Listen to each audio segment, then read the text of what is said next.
Hello बच्चों, welcome back to the RK science classes. मैं हूं Rohit Mehta and you are watching the YouTube channel of RK science classes. दोस्तों, आज का जो लेक्चर है वो नंबर 11 है और हम बात कर रहे हैं 12th bio NCERT chapter number 5 की।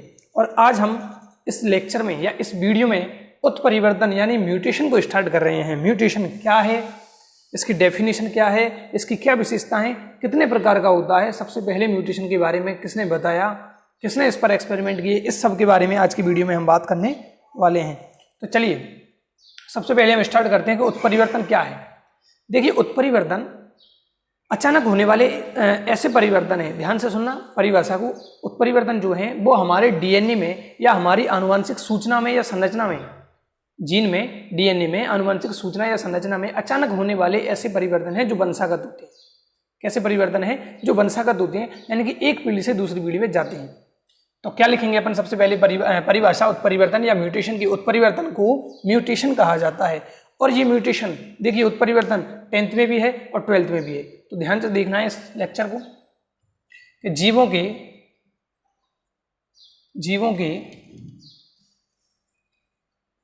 डीएनए या आनुवांशिक संरचना या सूचना, जीवों के डीएनए में या आनुवंशिक संरचना या सूचना में अचानक होने वाले अचानक अकस्मात, ये शब्द उत्परिवर्तन की परिभाषा में आना बेहद जरूरी है, क्योंकि उत्परिवर्तन किसी को बताकर नहीं होते हैं, अचानक होते हैं। तो सूचना में अचानक होने वाले परिवर्तन, या फिर मैं ऐसे लिख दूं, अचानक होने वाले वंशागत परिवर्तन, अचानक होने वाले वंशागत परिवर्तन क्या कहलाते हैं? उत्परिवर्तन कहलाते हैं। वंशागत परिवर्तन का मतलब है अब ये जो उत्परिवर्तन है वो एक पीढ़ी से दूसरी पीढ़ी में जाएंगे, लेकिन इसके लिए एक शर्त है कि ये जो वंशागत परिवर्तन है या जो उत्परिवर्तन है वो जनन कोशिकाओं में होनी चाहिए। अगर कायिक कोशिकाओं में ये उत्परिवर्तन होता है तो वंशागत नहीं होगा, और अगर ये उत्परिवर्तन कहाँ होता है, जनक या जनन कोशिकाओं में होता है, तो वहां पर क्या होगा, ये वंशागत होगा। तो जीवों के डीएनए या आनुवंशिक सूचना या संरचना में होने वाले अचानक होने वाले वंशागत परिवर्तनों को ही उत्परिवर्तन कहते हैं। सबसे पहले इन पर प्रयोग या उत्परिवर्तन पर कौन प्रयोग कर रहे थे? सबसे पहले ह्यूगो डिवरीज, जिनके बारे में हमने कल भी देखा था। कहाँ के थे? हॉलैंड के थे। कहाँ के थे? हॉलैंड। और ये एक वही वैज्ञानिक हैं जिन्होंने नव मेंडलवाद प्रतिपादित किया या मेंडल के नियमों की पुनः खोज की। तो प्रयोग किसने किया? ह्यूगो डिवरीज ने किया। किस पादप पर किया? तो इन्होंने आइनोथेरा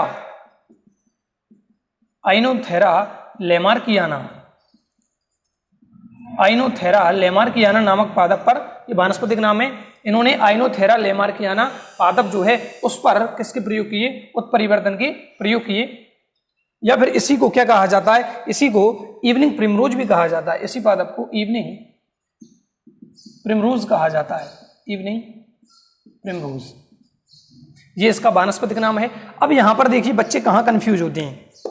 क्वेश्चन आता है कि जो ह्यूगो डिवरीज हैं उन्होंने अपने उत्परिवर्तन प्रयोग किस पादप पर किए? अब जिसको कंफर्म याद है वो तो कोई दिक्कत नहीं है, लेकिन जो तुक्का लगाने की कोशिश करेगा तो इसको गलत कर देगा, क्योंकि यहां पर एक शब्द छिप रहा है इसमें, लेमार्क। क्या छिप रहा है? लेमार्क। और या फिर लेमार्क ने अपने प्रयोग किस पर किए, ऐसे क्वेश्चन होगा तो हम क्या देंगे आंसर? आइनोथेरा लेमार्कियाना। क्यों? क्योंकि हमारे सामने लेमार्क शब्द इसमें शब्द में छिपा हुआ है।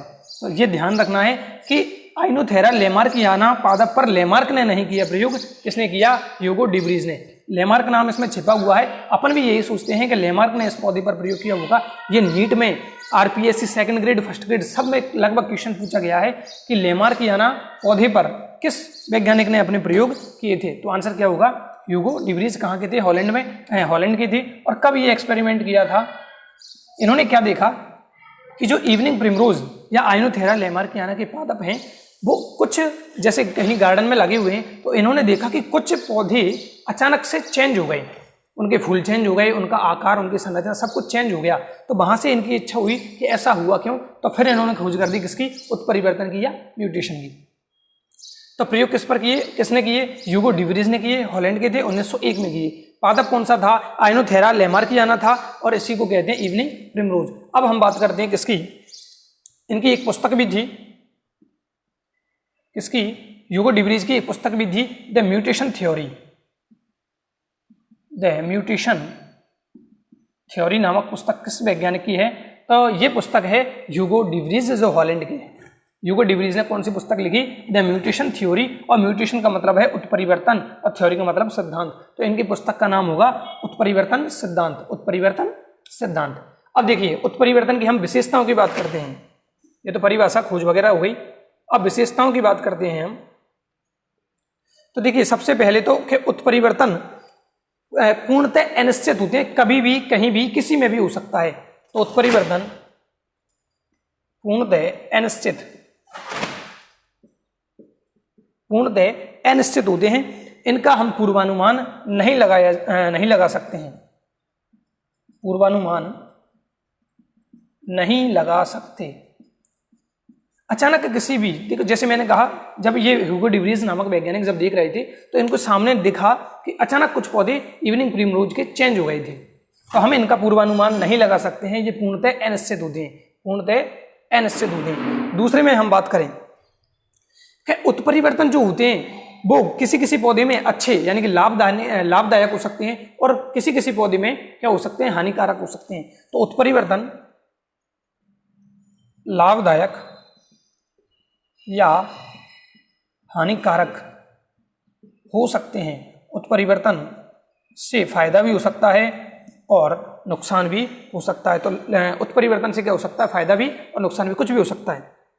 तो पूर्णतः अनिश्चित होते हैं। दूसरा क्या है? लाभदायक और हानिकारक दोनों ही हो सकते हैं। ये असतत होते हैं यानी कि लगातार नहीं होते, डिसकंटिन्यूअस होते हैं। ये कैसे होते हैं? असतत होते हैं, डिसकंटिन्यूअस। उत्परिवर्तन जो है वो लगातार नहीं होते हैं, अचानक किसी में भी कभी भी हो सकता है, तो ये असतत होंगे। कैसे होंगे? असतत होंगे। लेकिन ये जीवों के विकास या उनमें विभिन्नताओं के लिए उत्तरदायी होते हैं। जीवों के विकास या विभिन्नताओं के लिए उत्तरदायी होते हैं। उत्परिवर्तन क्या करता है? जीवों का विकास या विभिन्नताएं, वेरिएशंस पैदा करता है। जैसे हम कहते हैं कि हमारे पूर्वज कौन थे? कपी थे, यानी बानर प्रजाति थी, तो उनमें कुछ उत्परिवर्तन हुआ तो हम बने। तो देखो, विकास हुआ है, यहाँ क्या हुआ है? विकास। तो यानी कि उत्परिवर्तन के द्वारा क्या होता है? जीवों के विकास या जीवों में विभिन्नताएं आती हैं। किसके कारण? उत्परिवर्तन के कारण। तो अभी तक हमने 4 पॉइंटों की बात की है कि इनका कोई भी पूर्वानुमान नहीं लगा सकता है, यानी कि ये पूर्णतः अनिश्चित होते हैं। दूसरे में हमने बात की, जो उत्परिवर्तन है वो लाभदायक और हानिकारक दोनों हो सकते हैं। तीसरा, ये डिसकंटिन्यूअस होते हैं। और चौथा हमने लिखा कि जीवों के विकास या विभिन्नताओं के लिए ये उत्तरदायी होते हैं। इसी प्रकार आगे देखते हैं, चौथा है ये। इसके बाद 5वें पॉइंट की बात करते हैं। तो 5वें पॉइंट में हम देखेंगे कि इनकी दिशा भी अनिश्चित होती है, निश्चित दिशा नहीं। तो दिशा अनिश्चित, कोई निश्चित दिशा नहीं है, तो दिशा कैसी होगी? अनिश्चित होगी। तो ये 5 मुख्य पॉइंट है, 5 मुख्य विशेषताएं हैं किसकी? उत्परिवर्तन की। इसका स्क्रीनशॉट लें फटाफट, फिर चलते हैं अब अपन उत्परिवर्तन के प्रकार की तरफ। चलिए, ले लिया? इसको नोट करते रहें, समझने वाली बात पहले समझें फिर नोट करें, क्योंकि कभी कभी मेरे से भी गड़बड़ हो जाती है तो फिर वो चेंज करना पड़ता है। तो मैं तो यहाँ कर सकता हूँ तुरंत, लेकिन अगर आप कॉपी में लिख रहे हैं तो वहाँ थोड़ी सी प्रॉब्लम हो सकती है, काटाफीसी हो जाएगी। इसलिए पहले समझें फिर मैं कहूँ जब छापना है। अब बात करेंगे हम उत्परिवर्तन के प्रकार। उत्परिवर्तन के प्रकार, तो देखिए मैं चार्ट बनाएंगे इसका एक। उत्परिवर्तन यानी कि म्यूटेशन।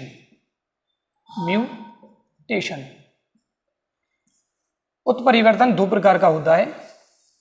उत्परिवर्तन कितने प्रकार का होता है? तो उत्परिवर्तन 2 प्रकार का होता है, यानी कि उत्परिवर्तन या तो जीन में हो सकता है या फिर गुणसूत्र में हो सकता है। ध्यान से सुनना बात को।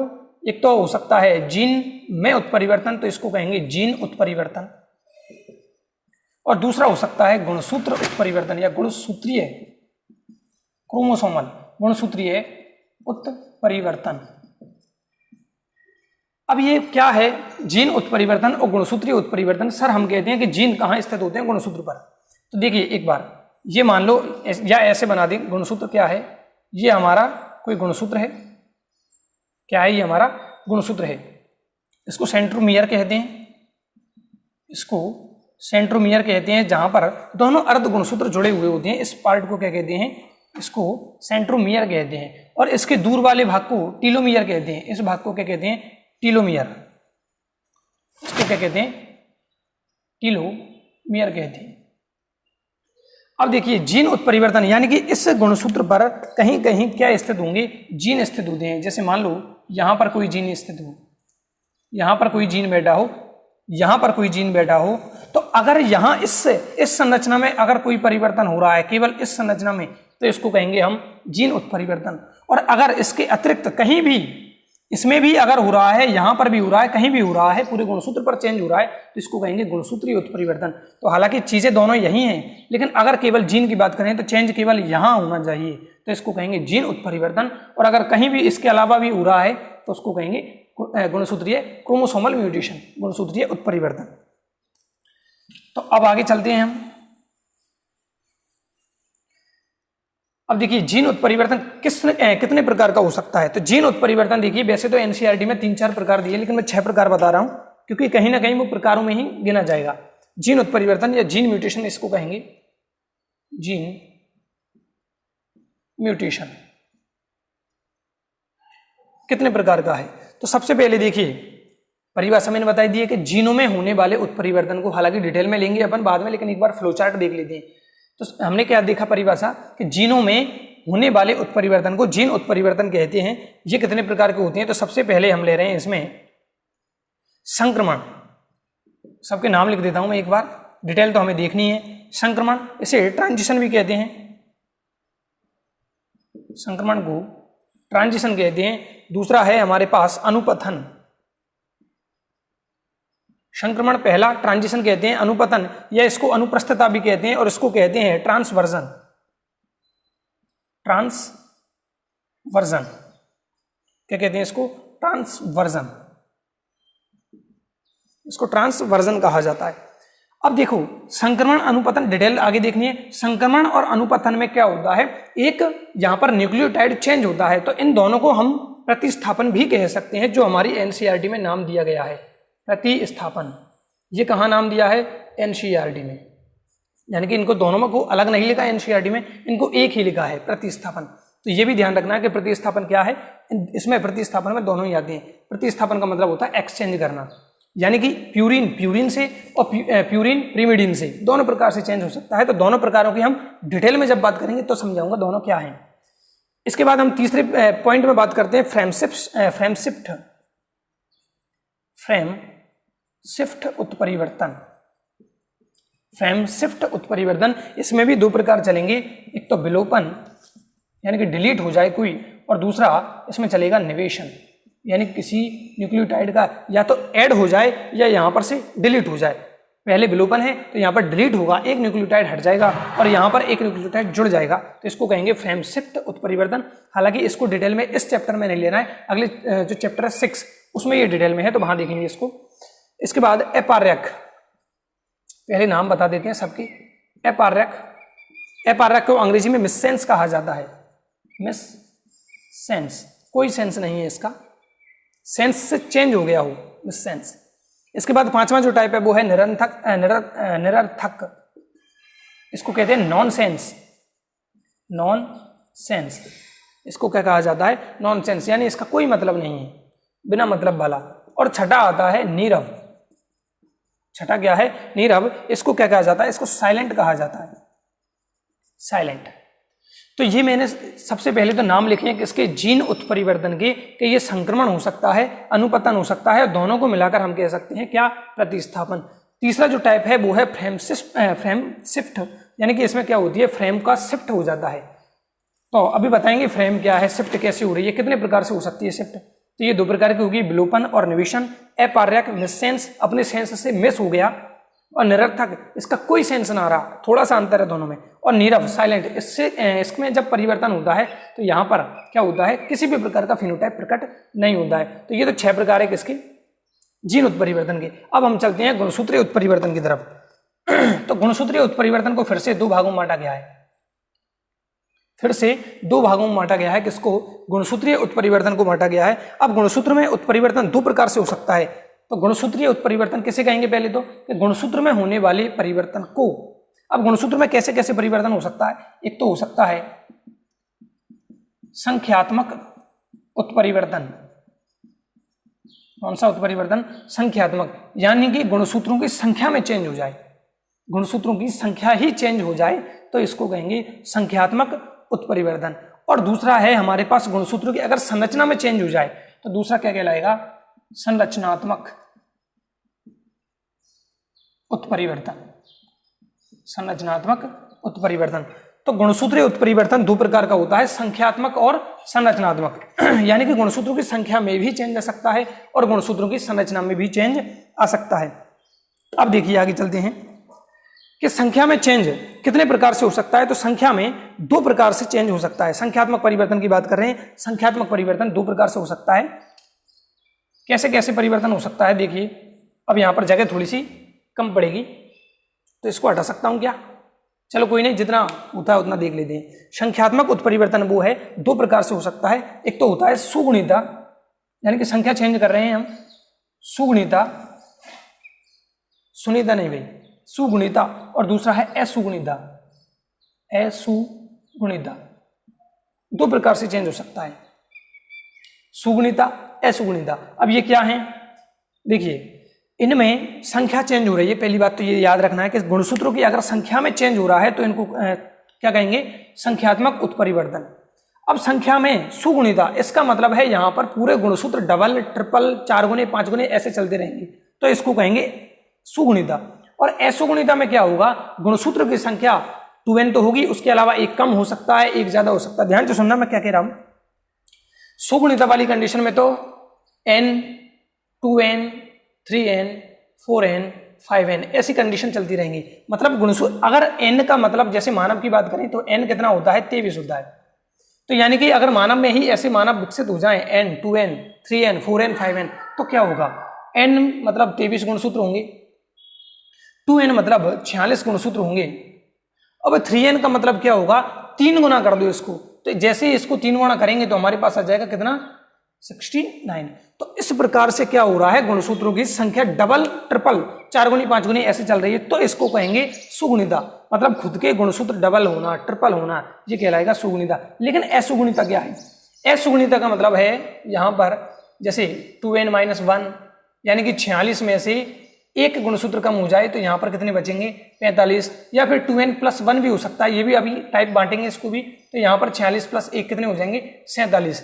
यहां पर देखो, यहां पर 46, 23, 69 है ना, ऐसे हो रहे हैं। लेकिन इसमें एक गुणसूत्र की अधिकता या कमी होगी। क्या होगी? एक गुणसूत्र की अधिकता या कमी होगी। तो यहां तक की बात समझ में आनी चाहिए। वैसे दोबारा मैं बता देता हूं क्या कह रहे हैं हम, कि सबसे पहले तो जीन में अगर उत्परिवर्तन होता है तो उसको जीन उत्परिवर्तन कहते हैं। 6 टाइप हमारे सामने। गुणसूत्र में भी उत्परिवर्तन हो सकते हैं, पूरे गुणसूत्र में। कैसे कैसे हो सकते हैं? संख्यात्मक और संरचनात्मक। संरचनात्मक आगे देखेंगे, संरचना में चेंज आते हैं तो उसको कहते हैं संरचनात्मक उत्परिवर्तन। और अगर गुणसूत्रों की केवल संख्या चेंज हो रही है तो उसको कहते हैं संख्यात्मक उत्परिवर्तन। और ये दोनों ही संरचनात्मक और संख्यात्मक किसके टाइप हैं? गुणसूत्र उत्परिवर्तन के टाइप में। अब संख्यात्मक उत्परिवर्तन कैसे हो सकते हैं? दो प्रकार के हो सकते हैं, सुगुणिता और असुगुणिता। सुगुणिता में क्या होगा? जैसे n का 2n हो जाए, 3n हो जाए, 4n हो जाए, 5n हो जाए, तो ऐसे इसको कहेंगे हम सुगुणिता। इसको क्या कहेंगे हम? सुगुणिता कहेंगे। और इसमें क्या होगा? असुगुणिता में डबल, ट्रिपल नहीं होंगे। इसमें या तो एक बढ़ेगा या एक घटेगा, 2 बढ़ेंगे या 2 घटेंगे, 3 बढ़ेंगे या 3 घटेंगे, ऐसी कंडीशन चलती रहती है किसमें? असुगुणिता में। अब देखिए, सुगुणिता में क्या होते हैं? सुगुणिता भी 2 प्रकार की होती है। आज मरवा दिए सर, पता नहीं क्या होने वाला है। सुगुणिता 2 प्रकार की होती है। कौन सी? देखिए, एक तो स्व बहुगुणिता, स्व बहुगुणिता, और एक होती है पर बहुगुणिता। ध्यान से समझना, बड़ा शानदार टॉपिक है ये और बहुत सिंपल है ना। जितनी डीप मैं जा रहा हूं उतना एनसीईआरटी में नहीं है, पर मैं इसको समझाने के लिए बहुत डीप जाना चाहता हूं। तो सुगुणिता में क्या होना है, गुणसूत्र की संख्या डबल होगी या 3 गुनी होगी, 4 गुनी होगी, 5 गुनी होगी, ऐसे चलना है। अब देखिए ये कितने प्रकार की हो सकती है भाई, अपन ने देख लिया सुगुणिता में क्या हो रहा है, गुणसूत्र की संख्या 2 गुनी, 3 गुनी, 4 गुनी चलेगी। अब ये स्व बहुगुणिता हो सकती है, ये पर बहुगुणिता हो सकती है। इनका मतलब क्या है, जब खुद के ही गुणसूत्र डबल ट्रिपल हो जाएं तो इसको कहेंगे स्व बहुगुणिता। जैसे कि मान लो इसमें एक n गुणसूत्र ये हैं, 2n गुणसूत्र ये हैं और 3n हो गए। यहाँ पर कितने n गुणसूत्र हो गए, 3n, लेकिन ये सेम जाति के हैं। और मैं अगर एक और जाति बनाऊं, यहाँ पर 1n 2n और ये हो गया किसी दूसरी जाति का आकार 3n, तो ये भी 3n है, ये भी 3n है, बट यहाँ पर अंतर कहाँ है, यहाँ पर देखिए ये स्व बहुगुणिता को दर्शा रहा है और ये वाला चित्र किसको दर्शाता है, पर बहुगुणिता को। मतलब यहां से समझ में आनी चाहिए बात, स्व बहुगुणिता में क्या होंगे, खुद के ही गुणसूत्र बढ़ जाएंगे, खुद के ही गुणसूत्र बहुगुणित हो जाएंगे, तो इसको कहेंगे स्व बहुगुणिता। लेकिन पर बहुगुणिता क्या है, जैसे कि किसी दूसरे जाति का गुणसूत्र इसमें ऐड हो जाए, दूसरे जाति का मतलब 2 अलग अलग जातियों के गुणसूत्र ऐड हो जाएं तो इसको कहेंगे पर बहुगुणिता। पर मतलब पराया, पराये के गुणसूत्र क्या कर रहे हैं, यहाँ पर आके बहुगुणिता उत्पन्न कर रहे हैं। तो ये स्व बहुगुणिता और पर बहुगुणिता। अब स्व पर गुणिता ये एक केमिकल द्वारा उत्पन्न कराई जाती है, जिसे कहते हैं कॉल्चिसिन। यहाँ पर मैं लिख देता हूँ, हालांकि डिटेल में आगे बात करेंगे अपन सबकी। कॉल्चिसिन नामक रसायन के द्वारा होती है ये। कॉल्चिसिन नामक एक केमिकल पाया जाता है, जिसे एक पौधे से प्राप्त किया जाता है, जिसका नाम होता है कॉल्चिसिन ऑटमनेल, कोल्चिकम ऑटमनेल। उस पादप से इसको प्राप्त किया जाता है। तो स्व बहुगुणिता में खुद के ही गुणसूत्र 2 गुणे, 3 गुणे, 4 गुणे हो सकते हैं, लेकिन पर बहुगुणिता में कितने होंगे, 2n 3n 4n तो होंगे, लेकिन गुणसूत्र किसके होंगे, अलग जाति के भी होंगे। अब देखिए आगे, ऐसी मानव द्वारा कई किस्में बनवाई गई हैं, फसलों में ऐसे बनवाए गए हैं, जैसे कि ट्रिटिकेल। इसके एग्जाम्पल की बात करें, ट्रिटिकेल। ट्रिटिकेल मानव द्वारा निर्मित पहला परगुणित पादप था। ट्रिटिकेल मानव द्वारा निर्मित पहला परगुणित पादप था। मतलब इसमें कौन कौन से 2 पादप के गुणसूत्र हैं, ट्रिटिकम एस्टिवम यानी कि गेहूं, और स्केल बोला जाता है राई को। तो इसमें गेहूं और राई दोनों के क्या थे, यहाँ पर गुणसूत्र थे। तो इस पादप को क्या नाम दिया, नया नाम दिया गया ट्रिटिकेल। जैसे नाम सुना है तुमने, तो पोटैटो और एक टोमेटो, ठीक है, और दोनों से मिलकर बनाया नया एक पोमेटो। क्या बना, पोमेटो। तो यहां पर भी क्या है, एग्रीकल्चर में चलता है ये। पोमेटो क्या है, इसमें पोटैटो और टोमेटो, आलू और टमाटर दोनों के गुण हैं, तो इसको क्या कहा, पोमेटो, नया नाम। तो ये भी क्या होगी, ये भी परगुणित होगी या पर बहुगुणित होगी।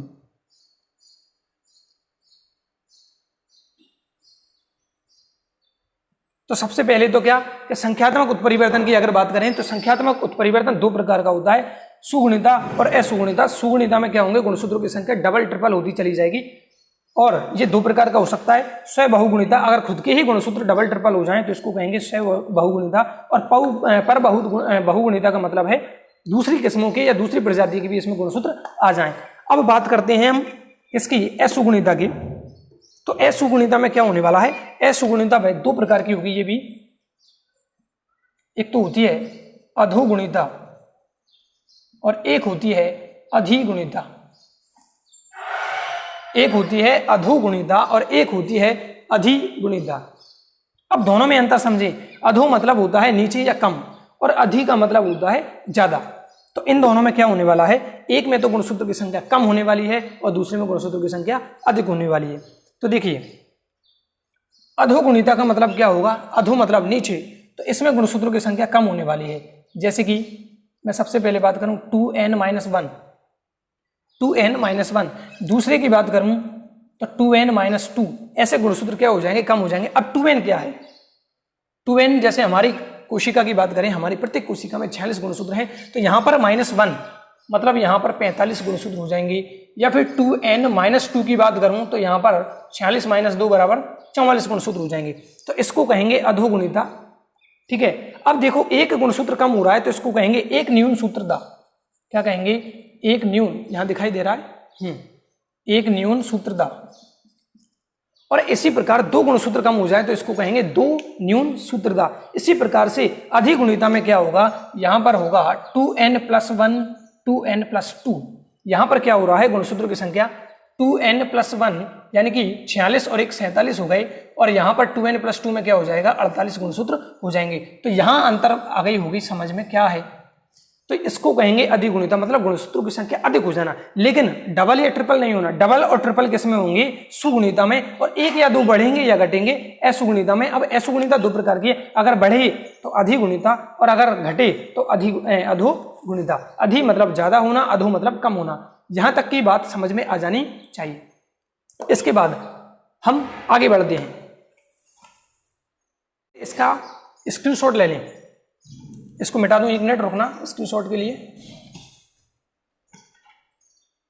बड़ा समझ में आई कि बात, मुझे पता नहीं चल रहा कि तुम्हें समझ में आ रही है या नहीं। मैं इसको भी ऐसा करता हूं, दोबारा शुद्ध नाम लिख देता हूं, इनके नाम क्या हैं, या फिर यहां पे लिखे मैं ऊपर नाम लिख देता हूं। अधोगुणिता में तो क्या होंगे 2n - 1 2n - 2, और अधिगुणिता में 2n + 1 2n + 2। अब इनके नाम क्या है मैं यहां लिख देता हूं, नीचे जगह कम है मेरे पास इसलिए नाम यहां से लिखना है, तो मैं नीचे लिखना है। लेकिन सबसे पहली जो कंडीशन है 2n - 1 2n - 1 है, हाँ, इसको कहेंगे एक न्यून सूत्रदा, एक न्यून सूत्रदा। मैं ऊपर लिख रहा हूं तो मैं यहीं नीचे लिखना है इसके साथ, किसके साथ, इसके साथ 2n - 1 के साथ क्या लिखना है एक न्यून सूत्रदा। और 2n - 2 क्या है द्विन्यून सूत्रदा। अभी तो ध्यान दो, किसी भी चीज के अंग्रेजी में नाम की बात नहीं की, इधर वालों के इंग्लिश में नाम क्या होता है वहां और इंटरेस्टिंग नाम है, और वहां से भी क्लियर हो जाती है चीज। हालांकि हिंदी भी ठीक है अंग्रेजी भी ठीक है, लेकिन किसी भी चीज के अभी हमने इंग्लिश वर्ड यूज नहीं किया है, तो आगे करेंगे इसके लिए। 2n - 1 एक न्यून सूत्रता, एक सूत्र की कमी हो गई, और 2n - 2 मतलब द्विन्यून सूत्रता, या इसको कहते हैं नलिसोमी। इसको नाम दिया गया है नलिसोमी। हालांकि इंग्लिश का वर्ड है, लेकिन अभी मैंने इंग्लिश बताई नहीं है किसी की भी, और याद रख लेना इसका।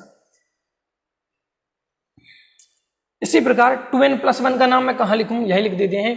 2n + 1 जो है वो है क्या, जब गुणसूत्र की संख्या में एक गुणसूत्र की एक्स्ट्रा वृद्धि हो जाए तो इसको कहेंगे हम एकाधी सूत्रदा, एक अधिक, एकाधी सूत्रदा।